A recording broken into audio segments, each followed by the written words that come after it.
YouTube, what's good? Welcome back to the channel. Real quick, I made a reel about this on Instagram. Go check it out, links down below. And it blew up, which is great. A lot of people really like this product and find it intriguing. But all you people who scan with flatbed scanners, well, not all of you, but it seems like a lot of you really hate people who scan with digital cameras. I don't understand it. There's no beef there. There shouldn't be a beef. But multiple people that do flatbed scanning came after me and they were like, camera scanning is trash. You can't get the same quality, blah, blah, blah. Let me know in the comments below. Do y'all need to relax, or is there some, logic to that? Because from my point of view, flatbed scanners are kind of outdated technology. They don't really do anything for me special that I can't do with my digital camera. And I love the workflow with the digital camera miles more than I do that of the flatbed scanner. But anyways, let's talk about the Valoi Easy35. That's this unit right here. So the idea of this is that basically you've got your light source, your film holder, built in together, and then you put this directly onto your macro lens that's attached to your digital camera. So instead of using the typical setup where you've got a copy stand and you've got your film holder on the bottom and the camera pointing straight down, instead you attach it all directly to the camera, which means you don't need a copy stand or anything like that. That's pretty cool because this box right here is meant to block out all straight light, and it's also meant to keep your film extremely kind of fixed in the right position. And the light source is directly behind the film, which means you don't have to kind of fuss around with anything. You just put the film in here and it's self-contained and it's rigid. And all you do is feed the film through one end and pull it out the other. So let's actually take a look at how that works right now.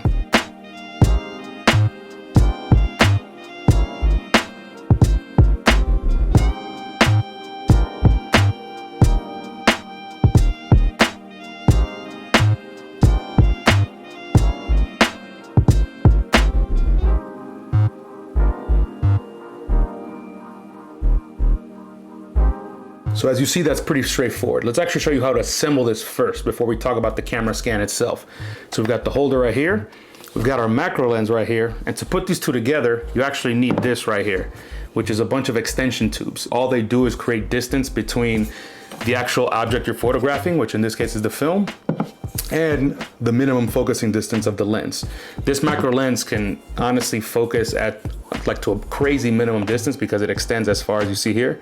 But you still need these extension tubes to keep the film an appropriate distance away from your lens. And then of course the lens goes directly onto the camera. I can't put these together because this is another digital camera I have. This is for my SONY FX30, which I'm using to record this video. And yes, I camera scan with an FX30. It shoots raw photos. And as long as I have the appropriate shutter speed so that I don't get any banding or any weird stuff from my light source, I'm good to go. I really like the quality of it and it works for me. If you don't like it, sorry. So yeah, you take your extension tubes, you want to attach those to the Valoi unit first. So we'll do that right now. And I've already measured these out. You basically would have to trial and error this yourself according to your macro lens to ensure that you get the proper distance. And I've measured it perfectly after some trial and error so that I can fill up the entire sensor of my APS-C FX30 that I told you about just now. So we got that, and then this goes directly onto the lens. Here there is a step-up ring that's used to basically get the filter thread of this lens, which is quite small, to match to the filter thread on the actual extension tube. So that's what I have right there. And now let's just put that together. And there we go. This is all one unit now. It's all put together. This is obviously very long and a little strange, which I think is probably one of the critiques you might get on the Easy35, is that it looks weird and it feels weird, maybe, although I disagree, but there it is. So then this entire thing would be attached directly to your digital camera, as you see in the example that I showed you earlier. So what do I think about this, first and foremost? It's a bit of an adjustment from using a copy stand, but I bet you it's a great adjustment, one that you would probably get used to very fast, because you don't need extra stuff like a copy stand. You don't need the separate film holder. And those things are all separate, which means they can move. They might not be the most compatible. They might not fit together well. This, on the other hand, look at this. This literally fits together. There's nothing here that comes off. So once this is fixed onto your camera, as long as your camera's steady, which mine, I typically put it on a tripod just to keep it super steady. At that point, all you gotta do is, push the film through and it'll go through. Very, very effortless. I love that. And when you talk about camera scanning, which is known for being super fast because it's just, you know, a click of a shutter for each individual image, it's hard to get faster than this, especially when you have it set up in a way that's physically comfortable for you.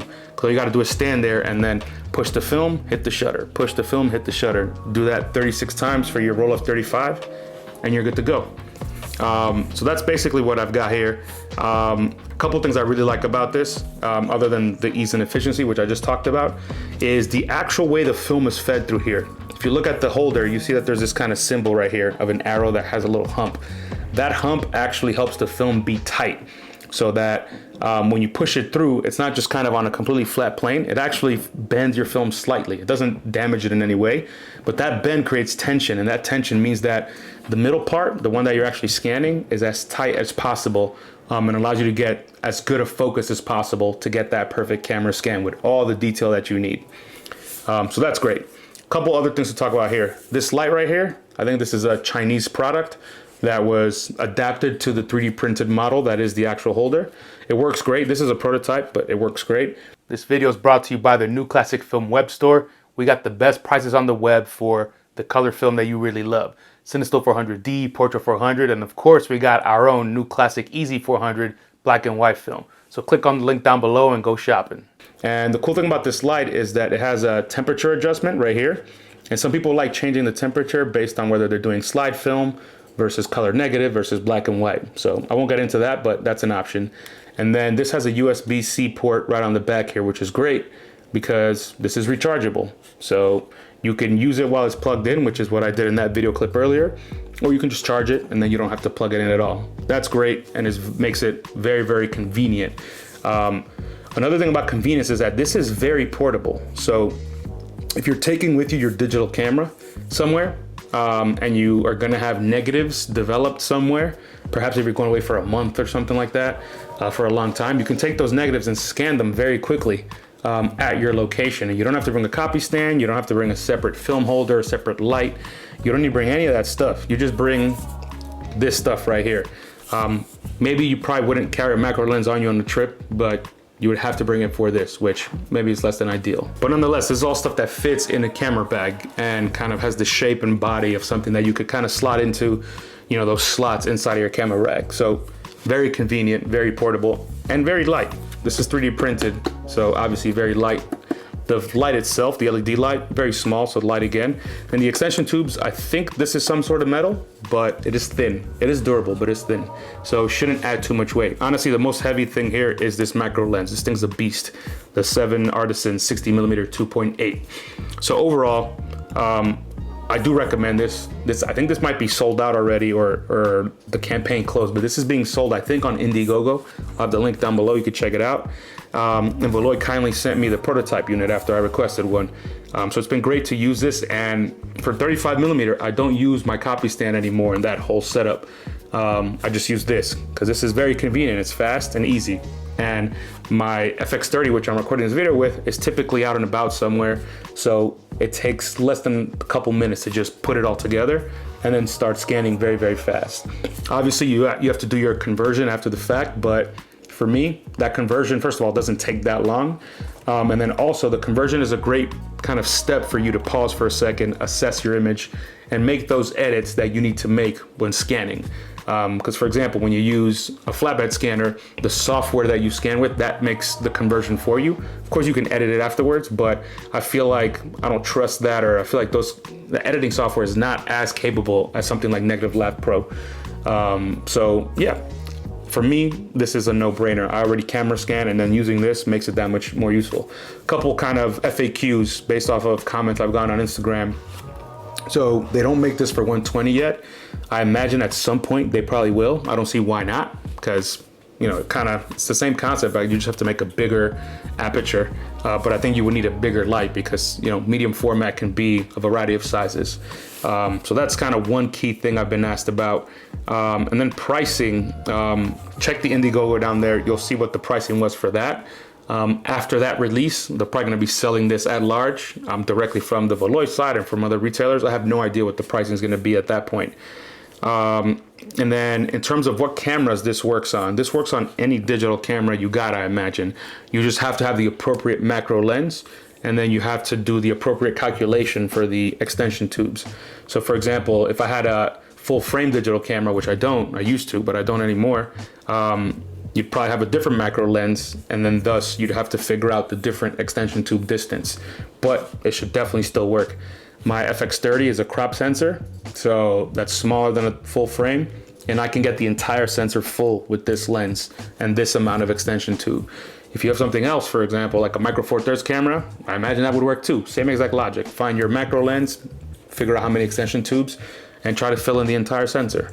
So yeah, this works very well. I'm excited to see where this goes, because it got a lot of attention on my Instagram reel. Clearly people find this kind of intriguing. Even the haters find it intriguing. That's what I noticed. But yeah, let me know in the comments. What do you think? Is this something you might pick up? Is this something that you already did pick up and you're excited to receive? Shout out to Valoi again for sending this to me. And shout out to them for just kind of being creative and thinking about what's going on out there. This is not a brand new idea. Let's put this out there, because I know this is what a lot of people got butthurt about on Instagram, but this has existed before. This idea of kind of a contained film holder that you attach to your lens. Nikon has made various iterations of this, but I think what this is unique is that this has a built-in light source. I don't believe any product out there has one. There are some that are being made on Etsy and on eBay that you can check out. I'll put some links down there as well. But those, you know, they're kind of slight variations to this kind of concept. Nonetheless, it's great that people are doing this stuff, because film shooters need these products. I hated the flatbed scanner. It honestly gave me so much stress and anger, because especially with curly film, getting that into the film holders, wanted no parts of that. This completely eliminated that problem from my life. Not this product specifically, but camera scanning. This product definitely eliminates that as well. All right, y'all, that's it for today. I hope you enjoyed the video. Let me know in the comments, and to the next one. I'm out.